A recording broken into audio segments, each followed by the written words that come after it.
Ayan mga commander, si Kuya Paul. Kuya Paul, Oy, ang pala ito no? ang pala yan. Ano pa lang yan? 3 days pa lang yan. Three- 2 days, 2 days. Sorry. 2 days pa lang siya ito. na. So ito, si Kuya Paul may ginagawa siya. Anong ginagawa mo Kuya Paul? So ito, yung ating tinatawag na trellis. Ito yung pakabagan. So ito po, 2 days from now, mga 10 to 15 days, siguro 10 to 15 days may mga na siya, yung tinatawag na sungot, yung pumupulupot. So ito yung guide niya, yung tinatawag namin na twine, blue twine. So kakabag siya dito, pagkatating na sa taas, pagka may mga suloy na siya, mga 18 to 20 days naman magpupruning naman tayo ng talbos. So ganito lang. Nakikita nyo po ito, may technique din dito. So ngayon dito sa amin kasi sa Mindoro, dito sa Bungabong, hindi naman ganong summer tayo ngayon. So nakikita nyo to, ang purpose po nito kaya nakalaso in case na tayo ay may bagyong dumating at ang ating ampalaya hindi pa nakasampa sa taas, yung kaya pa nating i-survive. Nangyari na po sa akin yan one time dumaan dito sa Kinta, hinila ko lang po siya. So bibitaw po siya kasama ng ampalaya, andun lang siya sa lupa. Kaya ang purpose po niya nakalaso. Mabilisan po na trabaho, kumbaga emergency yan. Pero pagka hindi naman po talaga walang bagyo, so ganoon lang, basta tayo yan yung technique So lahat po yan, nalagyan natin. Ito po ay backyard lang namin. Hindi po katulad ng aming unang ampalaya na medyo may kalakihan. So kumbaga ay kahit na ito maliit, ito yung nakakatulong sa amin pang araw-araw na pamumuhay. So kaya sabi ko sa inyo, huwag tayong titigil. Magtanim, tanim lang tayo ng tanim kahit mainit. So ang ginagawa ko po ngayon talagang medyo alaga ng spray ng tubig, ng dahon para makasurvive sila. Sa sobrang init no? Sobrang init. Kuya Paul, bakit ilang lahat ito? Yan. Ito ay nasa 400 puno. Ito lang, itong ilang square meter kaya ito? Sa Square meter. 0.3 lang siguro to. 300 square meter no? Oo, mga ganon. 300 square meter. So 300 square meter to. ayun, mga commander sa mga OFW na nanonood sa akin na gusto na mag for goods dito sa Pilipinas, ito 300 square meter, 400 puno. Oo. Tama si Kuya Paul. Ayan mga commander no. Kuya Paul, dati 'di ba ito yung unang yung ampalayan. So nung unang ampalayan nyo, magkano yung ito sa mga OFW ha? Yung kinikita sa sa pag-ampalaya, 300 square meter, 400 puno. Kaya Paul, ito sa experience mo sa paggawa nitong mga 300 square meter mong palayan, magkano yung pinakamalaki mong kinita dito? Okay.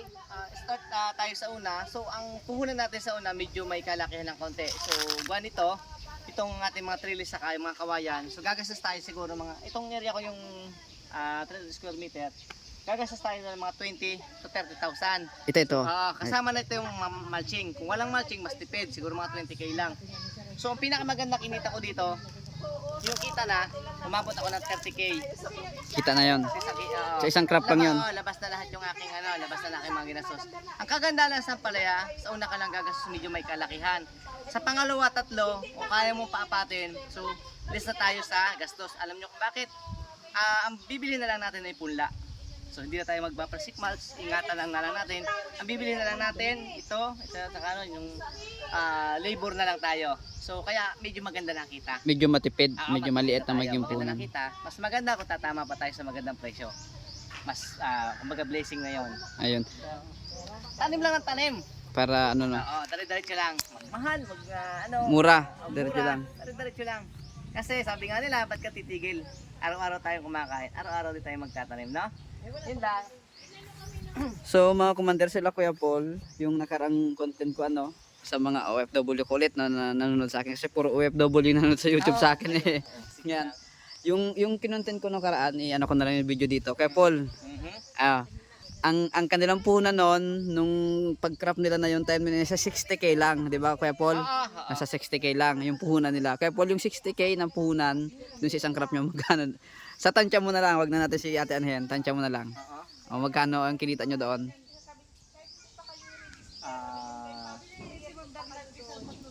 Medyo malaki din kasi kumbaga ay less na nga yung puhunan. Siguro kami nasa 50k. More or less 50k, malinis na 'yon. 50K lang, di ba yung sabi ni Ate Ina sa... Yung sa kabila yun, yung malaki, yung malaking ano natin. Nasa 600K na kami. Nasa 600 na kami. Tingnan mo, times 10. Sabi ko, times 10, di ba? Ang kikita Nasa noon. isip mo kasi no, yung punan. Nasa 600 na kami. So, continue pa yung aming harvest, baka madagdagan pa. May dagdagan pa. Yung mga komandero, 60K ang puhunan doon sa... Ano, yun lang yung crop lang na yun ha. Ito yung huli namin. Yung huli. Yung crop lang na yun. Apat na talim na namin yun. Papatatalim na. Tsaka tumama kami sa magandang presyo. Kaya, ayun, yung 600 namin na yun, maganda, malinis na yan. Kumbaga, ano, tatanggalan namin yung aming puhunan. Tapos ngayon, na-harvest pa rin kami. Continue pa yung aming harvest kasi inasikaso pa namin. Kasi sayang. Alam ngayon, tumaas naman ang presyo. Medyo mahal. Oo, nagtaas ngayon. Kaya ang sarap mag-harvest kahit ang aming harvest ngayon ay kumbaga hindi na ganun kagandahan. Quality pa rin naman kasi nga naka-organic. At binabalik-balikan ng mga mamimili namin. So, yun lang. Kumbaga yung aming, yung ay sabi ko 600K, madadagdagan pa yon. Galam mo no, sa mga OFW kong kababayan na nanonood sa akin, nagsusubaybay sa YouTube channel ko. Yan si Kuya Paul X OFW 11 years po ako sa Middle East. Sa Middle East siya. Saudi Arabia. Tapos siya ay na lang. Ito nagulayan na lang. Change career sabi Change nga career. Yun na. Ito idea lang po sa mga gusto mag-for good sa ampalaya. Ang kanyang puhunan doon sa crop lang na yon, sa one crop lang ay 60K, umabot ng 600,000 ang malinis na yun na kinita. Ibig sabihin, kasi yun ay kaya naman tayo ay kaya 60K. Yun nga naka ano na tayo noon. Naka-ready na yung ating ano no, naka-ready na yung ating ganto. Naka-ready na. Kung halimbawa naman tayo mag-uumpisa, kayang bawiin naman. Kayang bawiin kasi yung unang puhunan sa una lang naman medyo may kalakihan ng puhunan sa ampalaya no. Sa susunod, kayang bawiin. Wala, sa aking experience sa loob ng 6 na taon, hindi pa ako nalugi sa pag-aampalaya. Kahit mababa yung presyo na sumadsad kami ng 250, pinakang ano namin yon, pero nakabawi pa rin kami. Nakuha pa rin namin yung kapital. Tumubo pa rin kahit paano. Basta nga lang, asikasuhin mo lang yung paghahalaman. Hindi pag nagtanim ka, hintayin mo lang mamunga. Mali yun. Kung pag nagtanim ka, talagang alagaan mo siya. Para maganda-ganda ang kita. Yun, Kung nagpagod ka na nga lang din, edi, anuhin muna. Lubusin na. Lubusin na. parang pag-aalaga lang daw ng anak yan eh. Para pag-aalaga lang ng anak yan. Ang mahal na mahal natin, no? Hanggang sa huli. Kailangan mong mahalin. Para kita nyo naman na mga... Kaya saglit lang, pag sanay ka na, lahat yan nakalaso. So, yan may purpose yung laso na yan. Yung sabi ko sa inyo kanina, yung sabi ng jeans eh. Ito yung laso ni Kuya Paul. Pero pag halimbawa daw nagkaroon ng bagyo, malakas ang ito, hangin. hugutin na lang ibababa. Bababa na yung yung so, susunod natin dito, pagka yung nag-pruning na. Yung 18 days daw. 18 days to 20 days. Pruning tayo. Kasi mga commander, napapansin mo kaya ganun kabilis yung ano nila Kuya Paul. Ang ganda po ng lupa, ng preparation nila. Tayo Sobrang ganda po. Ito po, napakaganda nito. Ito po yung organic po ito. Kaya kahit na... Abangan mo ito, Commander Jubek, no? Sige. Kumbaga isusubaybayan mo hanggang sa mag-harvest tayo. Sige, kung magkano yung kikitain, kung magkano yung puhunan. Yung puhunan, medyo puhunan natin dito, less. Napakamura lang puhunan ko dito. Mga siguro, palagay na abot tayo ng mga 20 laang dito. Sa ano natin ngayon? Hanggang sa makatapos. Matapos. Sa 400 lang, no? Hanggang labor. No, nakakainggan yung mag-ampalaya. Kung halimbawa taga ako may puno, tagang-ampalaya mo ibuupa ko doon sa aming lupa eh. Kaya naman, kaya. Gala mo, ito po. Okay, go. Ito po, sa una lang mahirap, malaki ang gastos. Pero pag ito yung maganda sa ampalaya. O di ka sa ano man uri ng halaman, no? Tama. Ito po yung maganda. Pag ano po kayo sa mga, ang tawag dito kaya Paul? Plastic mulch. Tapos yung lupa na tawag dito kaya Paul? Ito to. Chicken manure. Chicken manure. Chicken manure. Chicken manure. Ito mga commander. One time nagasusang malaki lang pero malaking panahon. Yung mahabang panahon. Mahabang panahon yung mapapakinabangan nyo dito. Pinaabot to ng kulang 2 years. Ito 2 years. Naabot yan. So ilang crafting din pala ito, di ba? 4 na crafting. So grabe yung pag halaman, no? Paghalaman. Kailangan lang talaga organic. Kasi pag gagamitan, depende sa ibang mga farmer. Iba kasing farmer, mga 1 year and a half, binabaklas na nila kasi nga sila gumagamit sila ng commercial. So naandun na yung tinatawag nating ang lupa ay acidic, humihina yung harvest nila pag walang commercial na abono. Itong amin, dire-diretso lang siya. So, abangan ninyo. Kasi humarbest na kami dito ng halos ilang tonelada. Halos mga 3 tonelada na harvest namin dito. Dito lang sa, Dito sa lang, 400, ito lang. 400. Oy, ang dami din no. Tapos, Dami din. Hanggang sa matapos yung kanyang ano. grabe no. Mm. Yun, sa mga may mga lupang ganto no. Oo, yung mga nakatiwangwang lang po. Nakatiwangwang na lupa. Kayang-kaya po nating ano. Kaya pag minsan nakikita ko ng mga lupa ng mga pwede. Oo.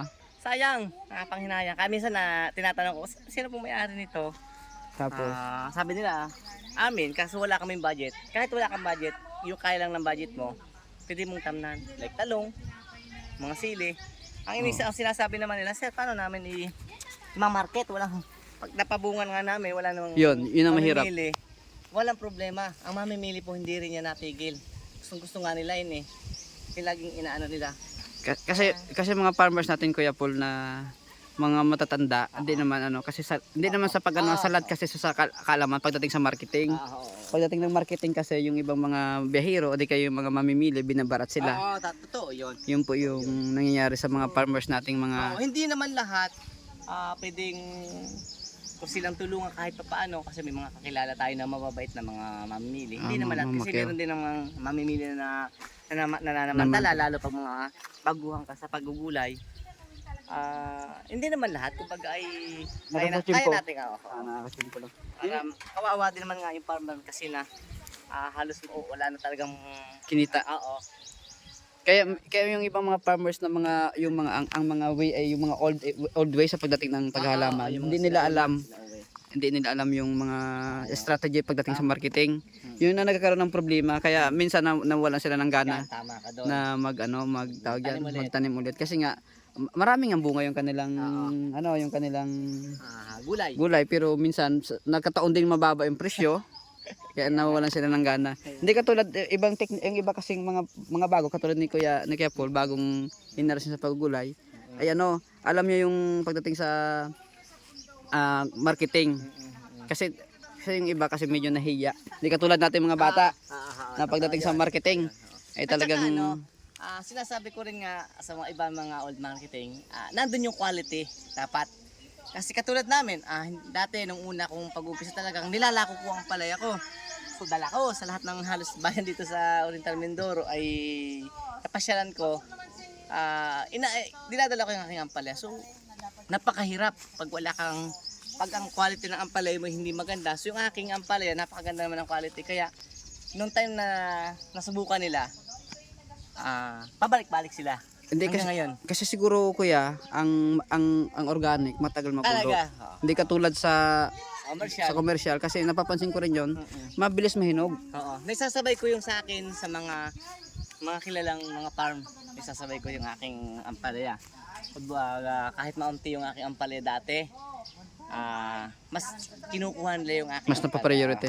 priority. Ayan sa mga bago at mga bago henerasyon gusto mag-farm, ayan. So testingin nyo po kung may pera naman po kayong puhunan talaga yung organic katulad ng ginagawa ni Kuya Paul idea po yung chicken manure yun po yung pinakanda best diba Kuya Paul? Tapos may vermicast na yun vermicast na pangsalit napakaganda yun talaga hindi ka talaga magsisisi pag yun talaga yung strategy yung mga yung like ginagawa diba nagpa-farm ka din yung ng itik yung pwede yun. Pwede rin organic yung mga yung mga diamond di ba mga diamond na tapos i-preserve mo bubulokin mo okay din siya. Mga ilang months yun Kuya Paul? Mga ilang months bago maano? Ayos siya. Ang iba nga nakikita ko yung diamond talagang binubulok nila tapos tinatad-touch ginagawa inahalo sa lupa. Yun yung ginagawa nilang pampabuhaghag. Marami kasing pamamaraan ng pag-organic. Nasa sayo na lang kung paano mo i-apply. Ikaw mag-aano sa sarili mo. Diba saglit lang habang nagkikwentuhan tayo, di ba? May natrabaho ako.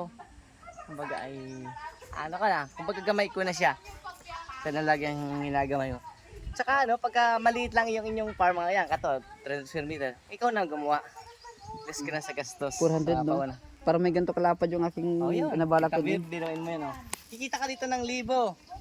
Pag ikaw ay kahit talong, kikita ka dito. Kaya iba kasi pag may lupa, inisip nila, paano kaya namin i-market yan? Yan ang problema. Okay, matakot. Basta pag ang kasi sa marketing kasi kung halimbawa sa una magsubok ka tapos Hindi ka Negative. nag-negative ka na kaagad. Nadala. Maraming ganon, maraming ganon. Yun po yung strategy, no? Pag halimbawa kayo nagulayan, maraming harvest kayo sa gulay nyo, wag kayong madadala. Okay, nadala. Diretso lang po. Diretso lang. At saka kung maganda naman po talaga ang inyong mga gulay, magdala po kayo ng sample sa palengke. At pag maganda pa naman talaga at quality ang inyong gulay, talagang hanapin po nila yan. Opo, subok ko na po yan. Pero pag dala-dala mo, siyempre sa palengke, ay pangit. Tapos yung presyo mo ay hindi nila kaya. So talagang hindi nila bibilhin. Dapat maganda na yung gulay mo, tapos medyo kaya nila. Sasabay tayo sa karamihan. Madali pong mabibenta. Ayun, yun po yung mga experience ni Kuya Paul, no, sa pagdating sa marketing. Ano po, kailangan po talaga quality rin yung iyong yung iyong Kaya pinakamaganda po talaga pag gusto mo quality ang iyong halaman, siyempre mag-organic tayo. pinakandabis, no. Opo. Kasi ang ibang katwiran ay hindi. Kahit naman ka-organic ka, ini-spray mo rin ng mga chemical. Ibang-iba. Talagang may papakita mo sa kanila na kakaiba yung tanim. Pwede mo ilaban ng pahabaan ng life ng Yung sa akin, nasubukan ko na dati. So, takas sila sa akin. Pina-explain ko lang sa kanila. Ayun. Kaya ito, 6 na taon na tayo. Kumbaga dari-diretso tayo. Continuous yung blessing natin. Ibig sabihin sa 6 years mong paggugulay, Kuya Paul, talagang hindi mo na masasabi mo talagang naging successful na rin talaga ang Oo, medyo successful na rin. talaga. Kahit, masasabi kong success na rin. Alam kung bakit. I-compare ko yung ako nasa ibang bansa, yung aking Buhay 11 na. years. So 11 years ako, walang kaltas doon ang aking sweldo buo. Buwan-buwan nagpapadala ako. So parang mas maganda ang may sariling gulayan. Alam mo bakit? Kasi nakakaipon ako eh. Dinoon mo, 6 years ako. Napagpunta ako ng iba kong mga gamit. Like yung bahay namin, napatapos namin. So yung aking 11 years doon, nakapagpatayo lang ako ng walang, yun nga, sabi ko sa'yo, walang mga pintura. Kumbaga ay hindi siya tapos. Hindi ako nakabili ng mga ibang mga gamit. Ngayon sa paggugulay ko, nakakabili ako ng katulad ng aking tricycle, katulad ng hanap buhay. Nakakabili ako ng mga hayop like baka, kambing. Nakakapag-provide kami, nakapagpagawa kami ng maliliit na building na yung dirty kitchen namin. Nakakapasyal ng kahit pa paano sa iba-ibang lugar na malapit lang dito sa amin sa rental. Nabibili yung gusto. Kumbaga nakakasabay sa luho. Hindi naman ganun kaluho. Kalab. Nakakasabay tayo dun sa mga ang maganda dito talaga, kasama mo yung pamilya mo. Yun, isa pa yun. Anytime, pwede kayong lumabas, kasama yung mga Mag-jamming, mag-banding. Ang dito yung aking mga anak maliliit pa. Hindi ko kailangang, kumbaga, may bibigay ko nga yung gusto nila. So wala naman yung pagmamahal ng anak, yung ng magulang sa anak. Kasi masaya ko, tayo yun, napaikin. Kasi inisip yung mga nakita ko, okay nakapahinga. Ako, gigising ako, ganun lang. Wala na farm. Mahirap. Hoy, ate. Mahirap yun kay Jesus. So, tiwala rin sa akin kung bakit ako nagpapaguide sa akin, sumasaw na keskilo ka na. So, ito kung natin. Dati yung area ko sa mga tulong sa mga rin na yung mag-farm sila yung makao. So, ay siya na First time sa ito sa Tandurong na may ganito. Ito ang farmers talaga. Yung gayahin o kopihan